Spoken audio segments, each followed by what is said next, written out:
Assalomu alaykum hurmatli obunachilar, mana Paxtash tumanida go'jatda ko'chatlarni taxlab qo'ydik bozorga.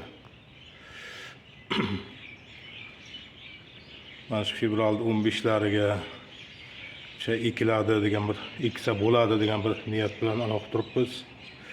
Ulgurib qolingizlar, harakat qilingizlar. Agarda kimga yetmay qoladigan bo'lsa, keyingi yilga taxlaymiz nasib bo'lsa. Iloji boricha ulgurib qolingizlar. Ko'chatlar soni ketib bir 150-200 taga yaqin qolyapti. Hali upakovka qilingani, biroz upakovka qilinmaganlari ham bor.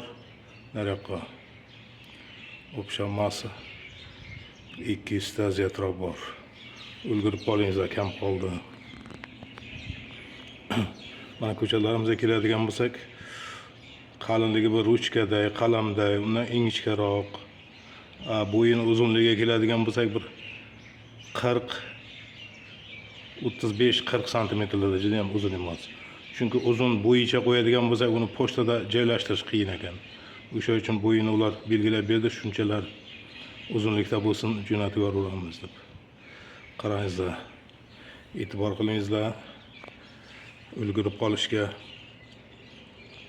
Buni ekkandan keyin 2 yilgacha qo'ng'iroqlashib so'rab turasizlar. Ekdim, mana holatga keldi, bunaqa bo'ldi. Hosil berdi, ila hosil bermadi. Shu bir 2 yil ichida o'zlaringiz bir yaxshi mutaxassis bo'lasizlar, nasib bo'lsa. Buni birinchi yili yaxshi rivojlantirsangiz, suvdan qoldirmay, suv juda ham ko'p solib qo'ymay, suvdan qoldirmay, nami qochmay tursa, o't bosib qolmasa, yerda bir avgust oylariga hosil ko'rsatadi. Agar hosil ko'rsatmagan taqdirda ham keyingi yilga may oyidan hosil berib boshlaydi. Buni qanday shakl berishlarini men videolarda ko'rsatib boraman. Agar videoda tushunmovchilar bo'ladigan bo'lsa, qo'ng'iroq qilib обязательно so'rab olingizlar. Или Telegramdan so'rab tushuntirasiz deb tashab beringizlar, rasmlarni tashab beringizlar videolarni. Чтобы o'zlaringiz bir yaxshi mutaxassis bo'lish uchun o'sha soha bo'yicha. Birinchi yil buni barigini navtqilmaslik kerak. Qancha barig chiqsa, o'sha barini yig'ishtirib olish kerak. Barigi ham juda shifo baxsh. Salkam mevasi qatori shifo beradi barigi ham. Keyin yana nimalarni tushuntirsam ekan. Bu go'jatda kom mevalariga, bariklariga, daraxtlariga hali kasallik tushmagan. Bizda hali umuman kasallik uchramadi-da. Ne kishirincha, ne boshqa, ne umuman kasallik uchramadi. O'sha uchun balkim kelajakda bu kasallikni ham topib beradi. O'sha uchun kasalligini ham birgalikda davolab o'tamiz. Avvalan bir tegmasin kasallik, tekkan taqdirda ham birgalikda hamkorlikda izlanib javob topamiz kasalliklariga. Lekin juda bir chidamli narsa. Sovuqqa ham, issiqqa ham chidamli. Buni narxlariga keladigan bo'lsa, hozirda 100 mingdan sotilyapti donasi ko'chatlarda. Buni erta 3-yilga o'tib, bitta daraxtdan to'g'ri obrobotka qilingan bo'lsa, rivojlantirilgan bo'lsa, bitta daraxtdan 4 kilo quritilgan meva olsa bo'ladi deyilgan.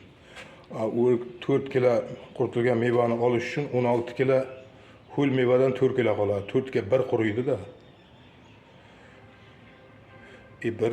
Bitta daraxtdan 1 kilo olsangiz ham juda bir yaxshi narsa. 2 kilo olsangiz undan ham yaxshi. 4 kilo olsangiz juda ham zo'r bo'ladi-yu. Keyin mana ko'paytirish, o'zidan ko'paytirishlarni ham o'rgatib boraman. Doim birgalikda hamkorlikda birgalashib buni qilsak, sizlar ham yaxshi rivojlantirib ketasizlar kelajakda nasib bo'lsa. O'sha uchun qiziqingizlar. Hamma gap qiziqishda. Qiziqishi bor odam hamma narsaga ulgursa bo'ladi, uddalasa ham bo'ladi. O'sha uchun qiziqingizlar. Kelajakda bu go'jatda kom mevalarimiz juda ham bir rivojlanib ketadi. Butun O'zbekiston bo'yicha. Buni shifo baxshligini iste'mol qilib yurgan odamlar juda bir yaxshi biladi. Iste'mol qilib yurmaganlar, ko'rmaganlar faqat negativ yozishni biladi. Qiziqingizlar, tushunmovchilik bo'lsa, qo'ng'iroq qilib so'rab olingizlar ma'lumotlarda. Bu o'zi nima, qanaqa o'simlik, nimalarga foyda. Hammasini bafurjam tushuntirib beraman, hammasini. O'sha uchun bu Gujettakon mevalarni doimiy iste'mol qilish kerak. Doimiy iste'mol qilib yurgan odamda hech bir surunkali kasal qolmaydi. Bari chiqib ketadi tanadan. Sahr deysizmi, davulna deysizmi, suyak yemirilishi deysizmi, tanadagi oq dog'lar deysizmi, yurak yetishmovchiligi deysizmi, jigar seryoz deysizmi, ko'zning nuri deysizmi, hammasiga foyda beradi. Faqat me'yori bilan doimiy iste'mol qilish kerak. Ikkita daraxti bo'lgan ekan uyda me'yor bilan iste'mol qilib yursa bo'ladi doimiy. Mayli, e'tiborlaringiz uchun rahmat. Sog' bo'lingizlar, qiziqingizlar, tushunmagan joylarga qo'ng'iroq qilib so'rangizlar, kommentariy yozingizlar. Mayli, sog' bo'lingizlar, yaxshi kunlarda uchrashaylik.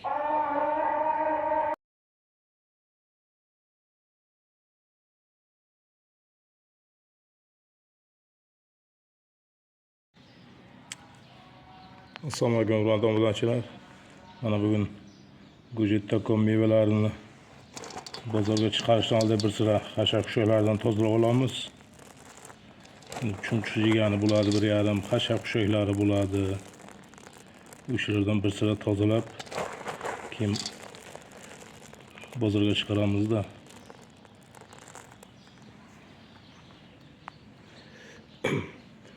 Gujettakonga keladigan bo'lsak, bu deyarli hamma kasalga to'g'ri kelyapti-da. Buni faqat doimiy iste'mol qilib yurish kerak. Barcha kasallarni tuzatadi deyishimizga sabab mana ichakni yaxshi tozalaydi-da. Mana doimiy iste'mol qilib yurgan odamda qabziyat bo'lmaydi, qabziyatga chalinmaydi hech qachon. Chunki ishni yaxshi yumshatib turadi. O'shani evaziga qon ham suyuladi, boshqasi ham hamma tomonlama o'sha ichak inson tanasida ichak juda katta rol o'ynab beradi-da. Mana ichagingiz toza bo'lsa, o't ham dimlanmaydi, o'tda ham dimlanish bo'lmaydi, jigarda ham dimlanish bo'lmaydi. Mana teri kasalliklarda ham ichak juda katta rol o'ynab beradi. Mana davullarni ko'tarilib, baland yurishida ham ichak roli juda katta. Ichakda tiqilish bo'ldimi, hazm buzildimi, xohlaysizmi yo'qmi, davullar ko'tariladi shunda.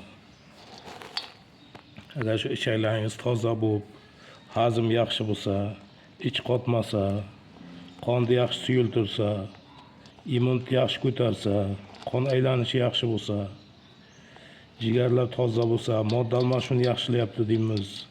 Umuman qaytadan yosharasiz doimiy iste'mol qilib yursangiz. Doimiy iste'mol qilib yurish uchun bir ikkitagina daraxtni ekib olasiz. Mana keyin sizga imkoniyat bo'ladi doimiy iste'mol qilib yurishga. Ikkita ko'chatini ekib olganingizdan keyin siz oilaviy iste'mol qilishingiz kerak. Mana ikkita ko'chatni kelgusi yilga 4 ta qilasiz, 4 tadan 8 ta qilasiz. Shet-shetga bir oilangizga yetkilik mahsulot doim sizda bo'ladi shunda. O'shanda siz semirib ham ketmaysiz. Buni doimiy iste'mol qilib yurgan odamlarda semirib ketish ham bo'lmaydi-da. Keyin mana mayda kaplar qon tomirlarida ham qon yaxshi aylangandan keyin odam bir yoshargandek bo'ladi. Mana yuzi tiniqlashib, mayda kaplar qonlar juda bir yuzni tiniqlashiga ham juda katta rol o'ynaydi-da. Keyin mana ichaklar toza bo'lib, qabziyatga uchramagandan keyin, immunitet baland bo'lgandan keyin, qon yaxshi normada, suyuqlikda bo'lgandan keyin odamzod uzoq umr ko'rish mumkin-da shu tomondan. Yana ham ayrim narsalarga e'tibor qilish mumkin. Mana ovqatlanish madaniyatiga e'tibor bo'lish kerak. Iloji boricha mana oq nondan chiqish kerak. Oq nondan chiqib, keyin mana kechki ujinni yengilroq qilgan odamda hech bir kasallik qolmaydi. Mevachadan iste'mol qilib yursa. Mana shu tomonlarga ham e'tiborli bo'lish kerak. O'sha yuqorida aytgan narsalarga e'tiborli bo'lib yuradigan bo'lsa, даже ko'zdagi katraktalar ham so'rilyapti-da. O'sha uchun qo'ng'iroq qilingizlar, tushunmovchiliklar bo'layotgan bo'lsa, tuzalish uchun nimalarga e'tibor qilish kerak. O'shanda hamkorlik yaxshi-da, birga maslahatlar. Odam tuzalishiga ham maqsad shu mevadan tuzalish uchun olyapsizlar, mevasini ham, darag'ini ham. O'sha uchun so'rab, surishtirib doim savol beringizlar. Qanday qilish kerak, qanday qilsa sog'lom yashash kerak. Men bu haqida praktikamda ko'p o'tgan. Bu go'jetdagi mevalar bo'yicha mutaxassis bo'lib qoldimda o'zi. Qiziqish tufayli o'qib, o'rganib. Tarjimon Yevropalarda aytishadiki, 33 ta kasalni to'liq tuzatib beryapti-da. 33 причина Gojji degan bir anosida ko'rsatuvda. O'sha uchun qiziqingizlar. Savol beringizlar.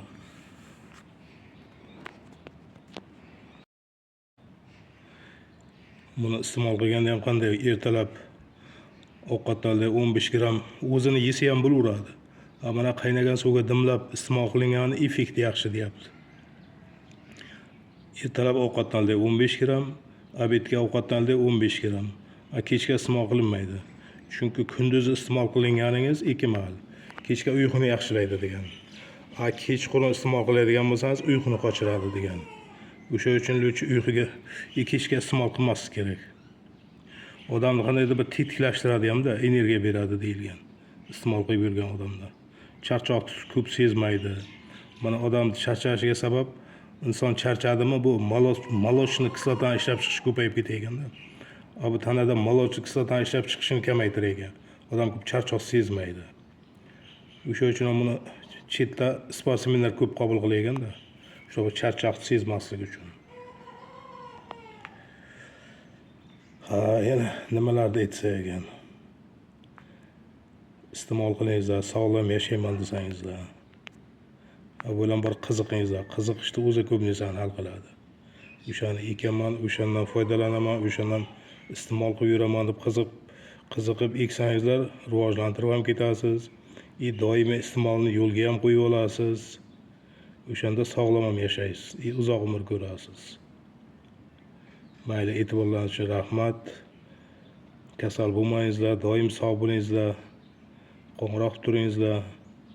Mayli, rahmat e'tiborlaringiz uchun.